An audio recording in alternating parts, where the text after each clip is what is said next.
fear. It's something we all experience. But have you ever really wondered why? What if I told you that understanding fear could really change your life? Welcome to our channel, where we dive deep into the mysteries that shape our lives. Today, we're tackling one of the most primal emotions. It's called fear. But we're not just talking about it. We're uncovering its secrets, its power, and how it can actually be used to our advantage. Get ready to challenge what you think you know. This isn't about just overcoming fear. It's about transforming it into a force for growth. Are you ready to face your fears? Let's dive in. So let's go from the very beginning. Let's define the word fear. What is fear? So if you go to your browser, you'll probably find this definition that it's like an unpleasant emotion caused by the belief, and this is a key word here, that someone or something is dangerous, likely to cause pain or threat. But let's go to the word belief. So if we go by this word, is it really fear? Is that really happening? Is that a thing? Or am I creating everything, right? And I'm not saying that there's no situations where you can actually be in danger or something, it can cause you a threat or harm. But I'm just referring to those situations where you're facing and you are kind of stuck and you're not moving forward. So when you start asking yourself, is this a belief of mine? Is this actually something real? And maybe that's something that you realize and you can actually overcome those fears. So it's very important to understand that sometimes in your life, there are some things that will represent realistically something that you need to run away. But sometimes they're just things that you need to face and overcome and understand, and maybe they're not that big. So if we go by your chemistry in your body, so what happens, we talk about a technical definition, right? So let's understand now what happens to your body. What's really happening in your body? Your brain sends an alert to your nervous system. So now you're on alert. You start releasing, your body start releasing stress hormones like adrenaline, right? So your blood pressure starts increasing, your heart rate, you feel that as well. You start breathing faster, right? So you're basically, what it's telling your body is, you're ready to do two things. Am I running or am I fighting, right? So this is how your body is preparing. And again, I'm sure that there's these situations where you need actually to run or you need to actually face it. But there are some other things that it can cause that you can start procrastinating at doing and getting something done because of these fears. Let's take this knowledge, and we all know today what fear is, right? So we just explained that, that's okay. So what happens to my body? Okay, I get it. Let's take it a little history here. When we were hunters, right? Say that your prehistoric brain is actually prepared to do those things, right? So this is an explanation that I found. It is actually that makes a lot of sense nowadays, right? So what happens when you were out there in the world and you were looking for something to eat, but actually a predator appears in the show? You were ready to run or you were ready to fight, right? So back then your brain got trained in how to react in those types of situations. So nowadays it's the same. So your prehistoric brain starts acting like if there was a threat, reminding those back in the day's time, and it's reacting the same way. That's not even conscious, that's subconscious reaction to your brain. So that means in order for us to control how we really react, we need to make that thought conscious. And we can control how to react to the fears. And basically that's kind of the whole explanation how we can define fear. And again, there will be situations where we need to actually execute and follow the gut that's telling you run away. Of course, right? You don't want to stay in some place that you wouldn't get harmed or it's a dangerous place. But there's some other situations that it can cause you feeling like you need to run away, but you need to actually make that thought conscious and understand that that fear is your belief, that it's not even real. Here is something that it's very important to understand. Your brain works by association. You can train how to react to certain situations in life. Let's set an example so it's a little clear. Say that you are afraid of swimming, right? And when you are in front of water, of a pool or in the ocean, you start feeling these emotions and mixed feelings that you want to run away. You don't want to be there. You feel like you're getting drowned, and that's the association your brain has. That we start changing that association from your brain, and then we start going through that fear actually, and we can start teaching our brain that that moment, yes, might be a dangerous moment, but we can overcome it, that we can go across that fear, and we can actually start feeling safer, right? More confident, gaining trust on our skills, our abilities, that we can actually know how to swim. So we teach those things to our brain. All of a sudden, you're not afraid anymore because you feel confident that you can overcome that. 4 or 5 years ago, I was in a job where we had once a year this event where all the executives from the company went to one place and have an strategic meeting to create the vision from the company in the next 3 to 5 years, right? So it was a big event with a lot of it. All the executives from the company were there, and I was there with 20 some years, and I had to present in front of everyone, right? So imagine that moment. But I was so overconfident, right? I said, yeah, can do it. What's the worst thing can happen, right? So I'll do it, whatever. So I prepared my information, everything were ready. I felt like, yeah, I'm ready. I'll knock it out of the park. So let's go, let's do it. So it was a whole day presentation, different persons in front of the stage presenting their own topics. I was supposed to present probably into midday, right? So it was just this waiting time. And as the time went by, the stress and the fear started building. So an hour before I was going to present, I was afraid. I was shaking. I just wanted to run away from the place. So at that time, the person that was leading the event say, okay, let's have a break, 10-minute break. So I say, okay, Christian, you got this. Let's go. So I went to my room because we were in a conference room from the hotel. So I went to my room and I was just in front of the mirror, right? Giving me this pep talk, like, you can do it. Come on, you got this. And I was starting preaching the speech to myself. But I was shaking. I was so afraid. I just wanted to go to the bathroom. Everything was happening at that time. So I went back there to the table where I was sitting, to the chair that I was sitting, and waited for a little longer, right? So my time went. So I was in front of the stage, right? Follow me with this. So imagine this scenario. In front of the stage, I look across the room, all the 100 persons looking at me, waiting for me to say something, right? So I started talking, and I was talking very fast because I just wanted to get out of there. And I don't know if the message was delivered or not. I just wanted to get it done. So then I moved from one side to the other. And I think I kind of delivered the message from one way or the other. But it was for sure not the best. Not the best presentation at all. So I went down the stage. I felt relief, but I was feeling very bad for myself and say, man, you had this opportunity and you let that opportunity go because you were afraid, right? So I was being so hard on myself because I was actually afraid on presenting in public. So of course, your coworkers were telling you, yeah, you did a good job, but you knew it, right? You knew it. You did not do a good job just because you didn't feel like it. You know when you deliver something very good.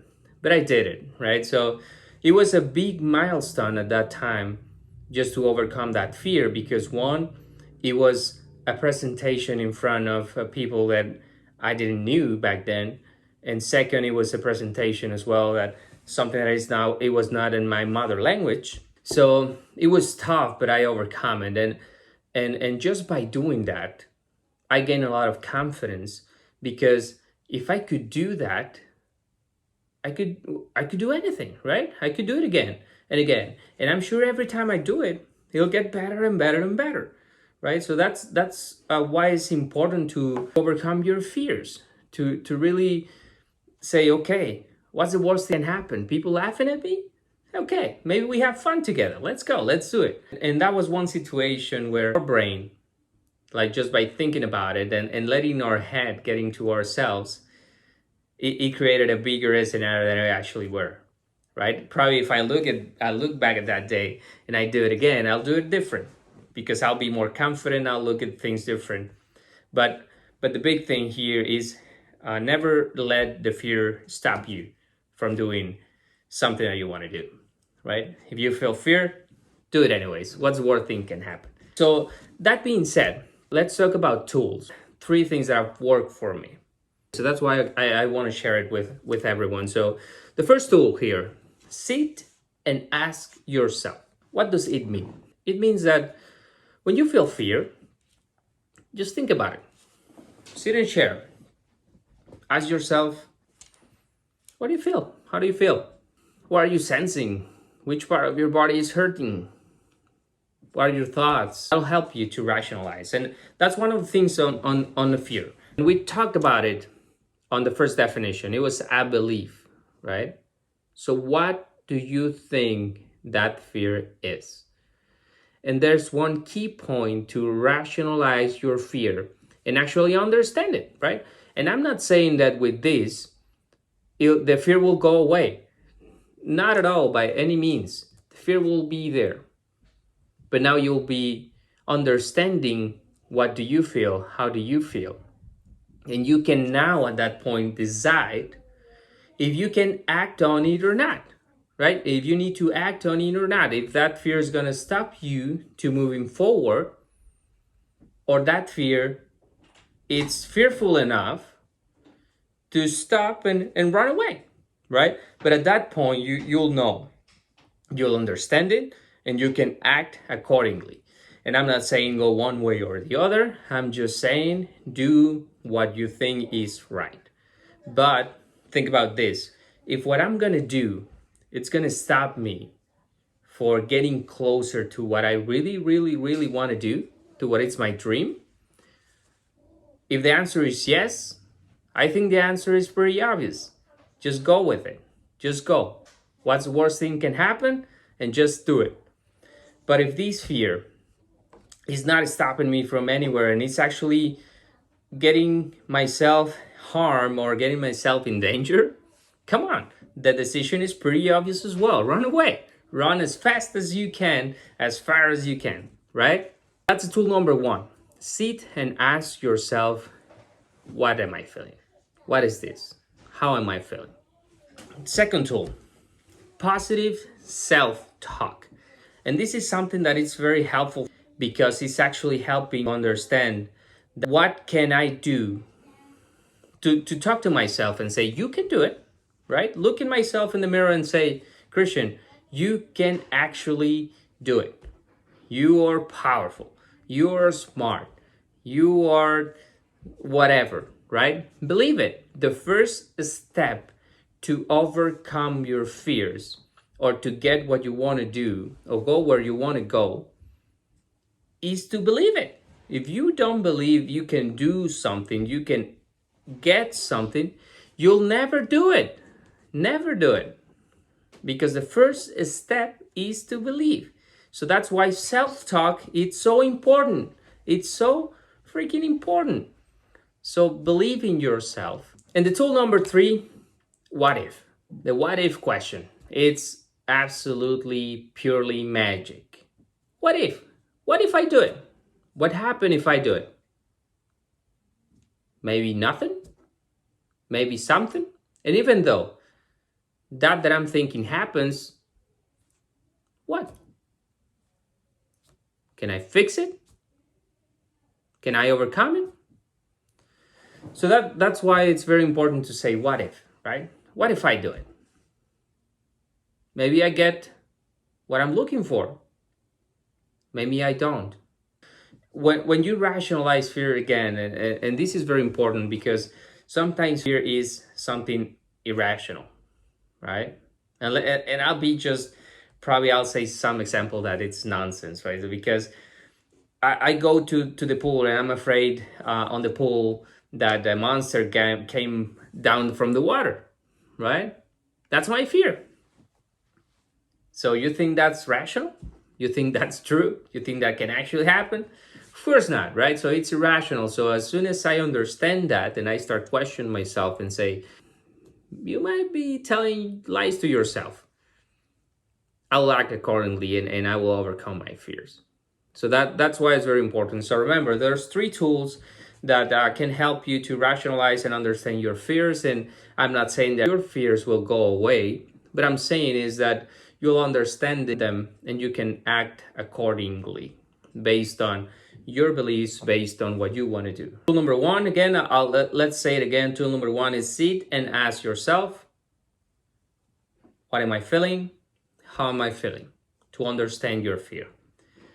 Number 2 is positive self-talk, right? Believe that you can do it. Talk to yourself. Important, right? Tool number 3, what if question. What if I do it? What happens? Understand it. So I hope these 3 tools helps you to understand a little bit more the fears and help you overcome some of the things that you were facing. Next topic I just want to say, and this is a plus, train your brain how to act in certain situations. So for example, if I'm afraid to speaking, like the example that we just talked, my personal example, if I do it again and I do it again and I expose myself more and more and more and practice and practice and practice, all of a sudden my brain will have connected that when I'm in front of a scenario with persons, I'm sure that I won't feel the same fear. Maybe I still feel fear, but not that much, right? I won't be paralyzed to perform or to act, or I won't forget anything because I train myself, I train my brain, and it's just a mechanism, right? So it's like a muscle. Just train your muscle that it's ready for those moments. When they come, you can actually overcome it and you can actually action against those. Fear, it's an extraordinary topic. Personally, I think that it's probably the topic that causes that most of the people stop doing something great because they start feeling these fears that they don't want to move ahead, right? One last thing. So procrastination, to procrastinate in life has to be with fears. If we go back again to the examples of how your prehistoric brain reacts, procrastination is the same thing. If you are afraid of success, if you're afraid to being someone great, your brain will start to stop you to do things that you have to do because you're afraid of failure. So it makes sense. So if you have fear of being successful and you don't work on that personally, when you are relying on setting some actions to get there, your brain will stop you and say, hey, stop, you'll get harmed. Don't do it. If I don't do it, I'll keep in my comfort zone. I'll keep myself safe and we will be all right. Right? So we have to work with our brain to teach that's actually okay. So the only thing to overcome your fears is to take action. When you take action, regardless of your fears, you'll move. You'll move. You have to keep moving. Doesn't matter what you do. Just keep moving. Don't let anything or anyone to stop you to get what you want to get. It's very important. Keep moving forward. Believe in yourself. You can do it. We all can do it. We just have to keep moving forward. What's the next action? Let's do it. What's the next action? Let's do it, right? When you have that thought process and you're disciplined in the process, I assure you that you'll be whatever you want to be, right? Whatever that means to you, because everyone wants something different. I hope this video helps you to understand a little bit about fear. This is an extensive topic. and I try to rationalize that to personal development. And I hope these tools and examples really help to understand a little bit of fear. Thanks again, everyone, and see us in the next video.